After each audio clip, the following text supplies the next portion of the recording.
Boa noite a todos e a todas. Primeiramente, o Fora Temer também, né?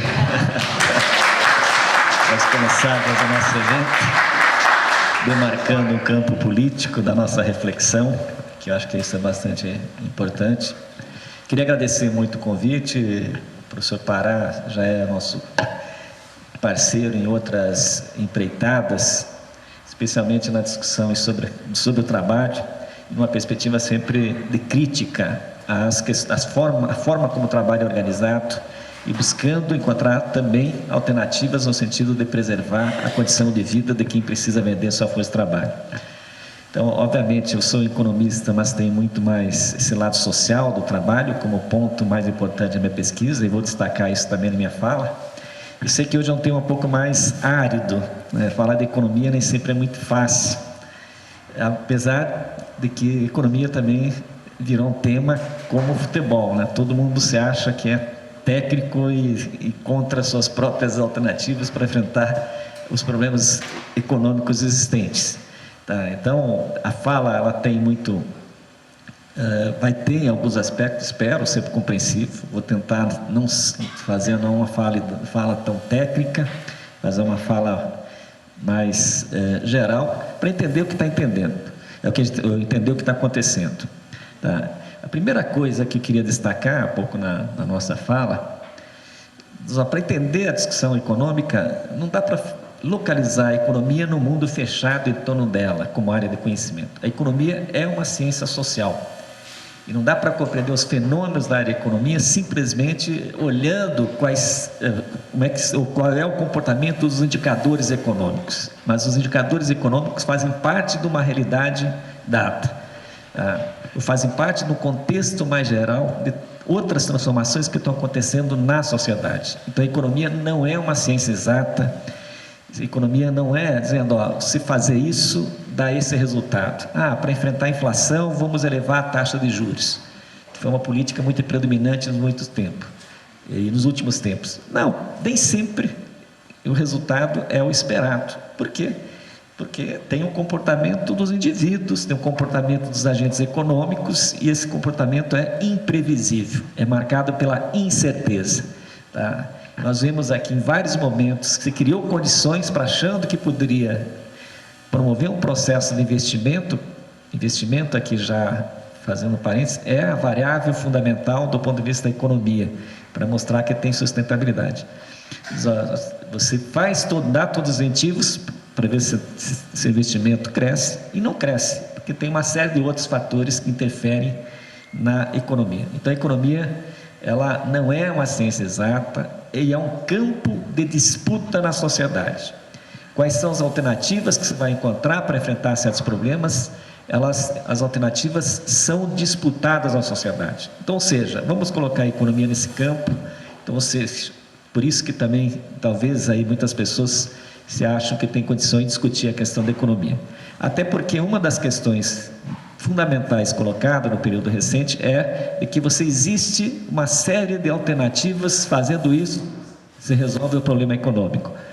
E eu vou exatamente mostrar quais são as alternativas que estão sendo colocadas hoje e mostrar como elas são desastrosas do ponto de vista da sociedade. Elas podem até gerar uma estabilidade econômica, mas do ponto de vista social, do ponto de vista da construção da nação, elas trazem problemas bastante profundos.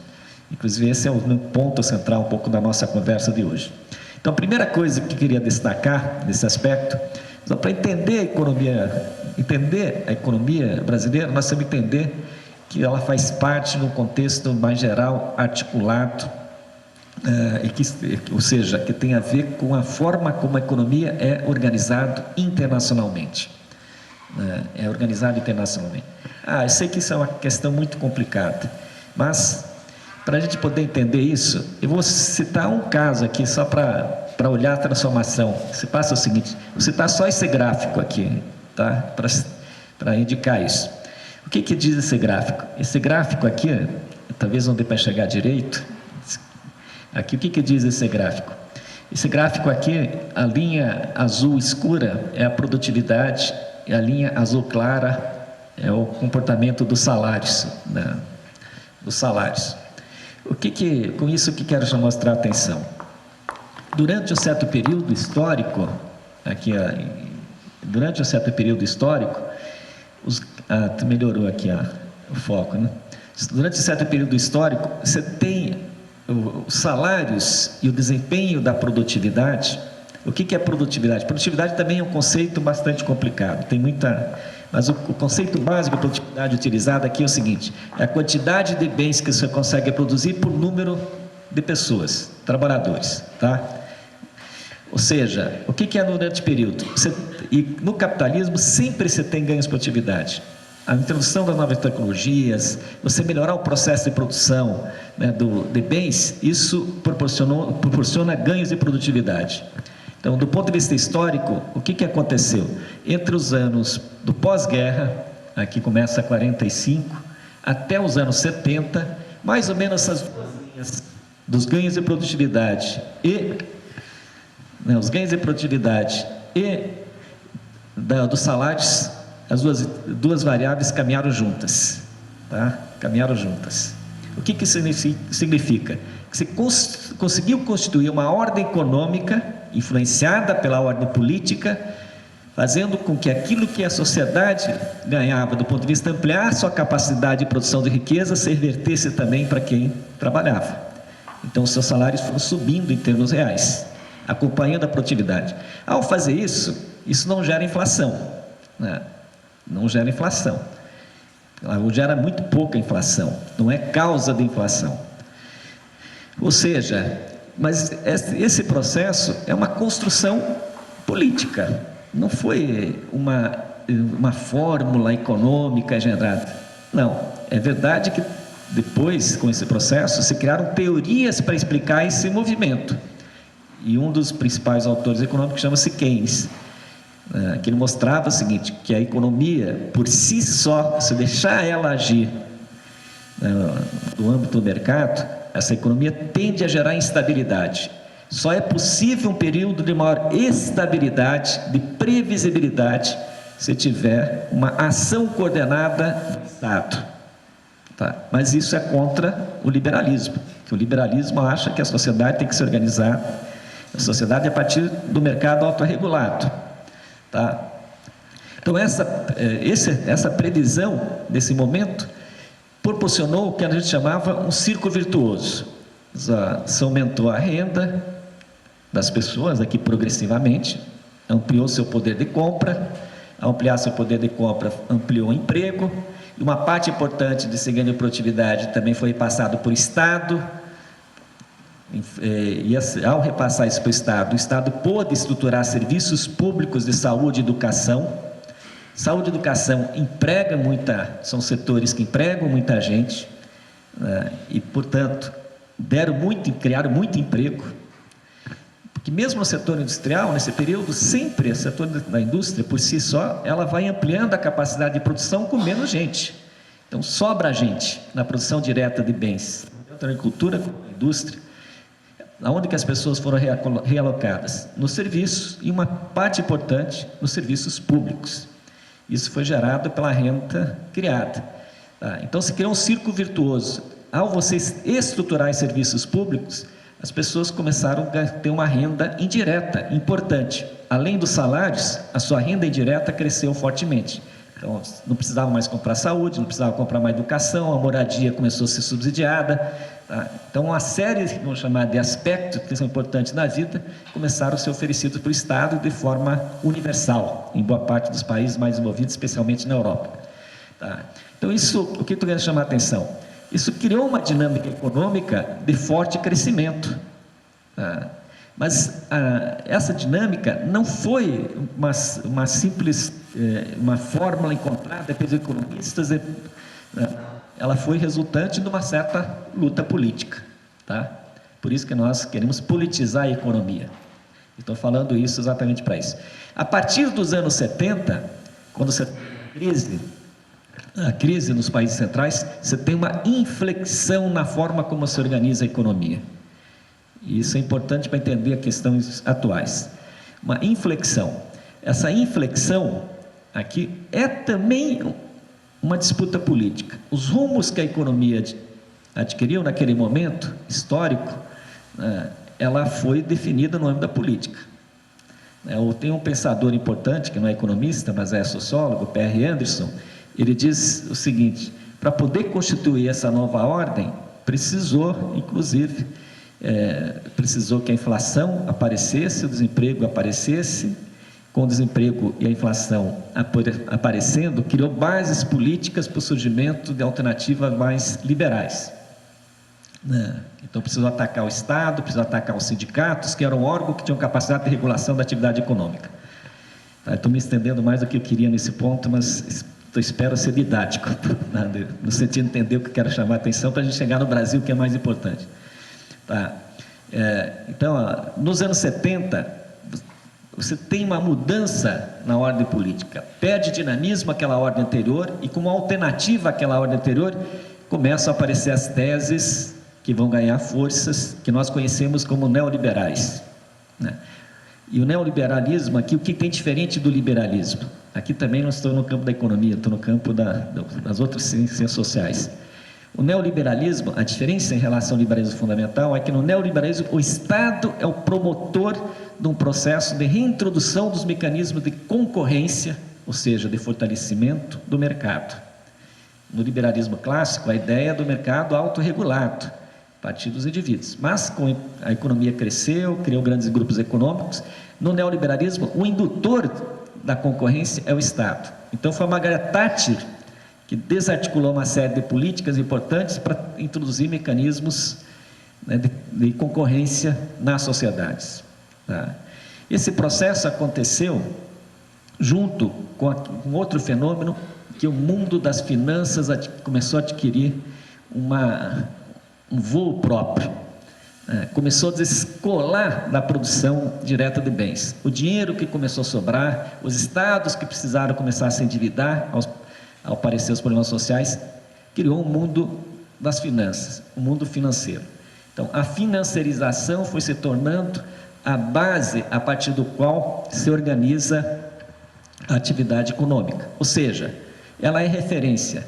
Quanto que dá no mercado financeiro, ou quanto que dá na produção direta de bens. Então, se dá mais no mercado financeiro, obviamente, quem determina a lógica, mesmo a organização da produção mais direta, é aquilo que dá no mercado financeiro.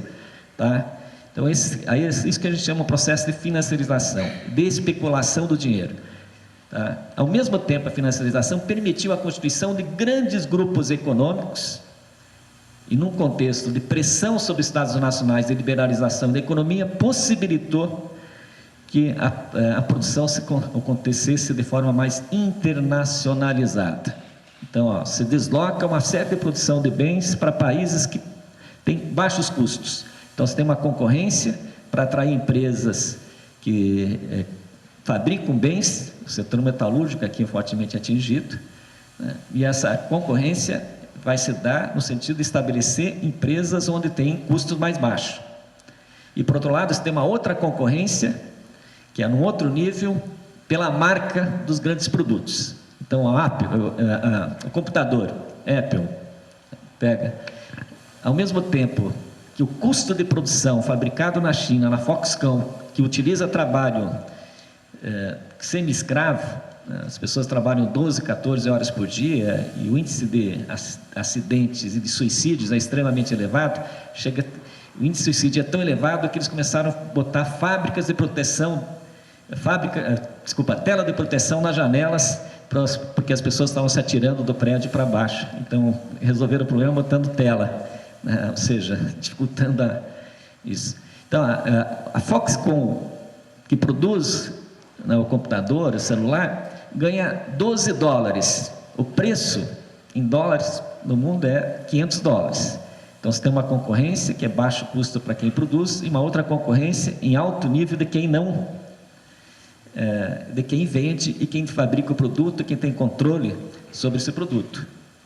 Então, se estabelece um mundo mais desregulamentado, em que a produção é internacionalizada, que até provoca uma redução de custo dos bens diretos, com esse processo, tem uma redução brutal de custos, mas você fragiliza qualquer possibilidade de pensar um projeto de desenvolvimento no âmbito do Estado Nacional, na grande parte dos países. Quem consegue se dar bem nesse processo? Quem vai contra essa ordem e dizendo, não, o Estado tem um papel estratégico fundamental, nós não vamos permitir a desarticulação do Estado, tá? Não vamos permitir a desarticulação do Estado. Então, são os países asiáticos, a Coreia, mas a grande maioria que aceita a lógica de uma economia mais regulamentada, que aceita a lógica de participar do comércio mais internacionalizado, que aceita a lógica de redefinir os parâmetros estados nacionais, esses países vão ter mais dificuldade de ter um projeto de desenvolvimento nacional. Vão ter mais dificuldade de ter um projeto de desenvolvimento nacional. Em alguns países que controlam o mundo das finanças, como os Estados Unidos, vão aproveitar dessas vantagens de redução de custos, de baixo custo da produção em outros lugares, para poder manter estável a sua própria economia. Então, as empresas americanas que vão para a China, elas não estão nem aí com o Estado americano, a sociedade americana. Elas estão querendo ganhar dinheiro, então vão para onde ganha dinheiro. Tá? Tudo isso, estou dizendo o seguinte, você tem uma transformação muito grande da ordem econômica internacional, com o avanço da globalização, proporcionada, é verdade, por novas tecnologias, mas é uma ordem econômica, que vou voltar a isso, que favorece e que a dinâmica dessa ordem é dada pelo mundo das finanças, então do curto prazo, da lógica especulativa, tá? Então o Brasil não está fora disso, em alguns momentos é favorecido, em outros momentos é fortemente prejudicado, é isso. Então uma parte importante dos nossos problemas econômicos atuais tem a ver com a forma como nós nos inserimos nesse processo de globalização, com essas características. Por quê? Porque nós nos inserimos de forma passiva nos anos 90. Por exemplo, para citar um caso só para entender, nós somos um país em que a indústria está perdendo participação importante na geração da riqueza, ou seja, nós temos um processo de desindustrialização acontecendo no país. Mas você pega alguns setores, eletrônico, nossa indústria, a nossa produção é ridícula, né? A não ser ter umas fábricas montadoras de celulares, de computadores e tal, mas não tem uma indústria eletrônica de ponta. Por que a gente não tem? Porque nós não preservamos e não articulamos uma incorporação da tecnologia nos anos 90, quando esse mercado estava sendo constituído. É claro que os países que saíram à frente têm muito mais vantagem do que outros países. Então, ou seja, você perdeu a corrida e esse processo de industrialização, a gente foi perdendo espaço nesse processo de industrialização. Então, primeira coisa que eu ia chamar a atenção é isso, tem esse processo de mudanças mais substantivo, eu vou voltar a isso no final da minha exposição, porque eu quero relacionar isso com o movimento de resistência, porque acho que a gente tem mudanças também mais substantivas na própria sociabilidade, ou nas bases de organização social, e que isso implica em transformações muito importantes que a gente está vendo hoje. Mas o que eu queria chamar a atenção é isso, quando esse processo dessa nova ordem econômica começa a prevalecer, então, abertura, globalização, financiarização, internacionalização da produção de bens, uma redefinição do papel do Estado, quando esse processo começa a acontecer, o que nós temos? Os ganhos de produtividade começa a aparecer isso, ó. Para onde que vai os ganhos de produtividade? Para o mercado financeiro. Aonde que ficam os salários? Estacionado. Então, um período de grande inovação tecnológica que possibilitou ampliar a produção de bens não foi repartida para a sociedade, tá? Pega o seguinte, só para vocês terem uma ideia, o que acontece, que é um fenômeno muito forte hoje, o que acontece no mundo? Esse fenômeno aqui é a renda dos 1% mais ricos dos Estados Unidos. O azul, ela incorpora a renda também dos ganhos de capital, ou seja, do mercado financeiro. O que acontece? De 1913 a 2012, o gráfico, então, ou seja, é um período de 100 anos, tá? Então, o que acontece? Nesse período pós-guerra que eu estou falando, olha como é que vai caindo a participação dos 1% mais ricos na renda. Olha, depois dos 79, quando você constitui essa nova ordem econômica, como é que esse processo inverte totalmente? E a concentração de renda cresce brutalmente. né? Tanto que um dos livros mais famosos aqui, que mais vendido no período, de um francês chamado Piketty, que eu acho que até vocês devem ter visto, o que ele chama a atenção que os 1% mais rico da sociedade ampliou a sua participação na renda mundial de 10% para 20% entre 1973 e 2013. Tá? Então, é um processo bem... mostra muito claramente o seguinte: você criou um mundo mais desigual, uma distribuição de renda mais desigual, e fortaleceu imensamente, como ator político, não econômico, os grandes grupos que são organizados em holdings, em grandes corporações internacionais. Os grandes grupos econômicos se fortaleceram como ator político e impõem sobre os Estados nacionais certas regras, inclusive para fazer seus investimentos. Isso resultou numa brutal desigualdade de renda aqui entre os países. Então, o Brasil não está fora desse contexto, tá? Não está fora desse contexto.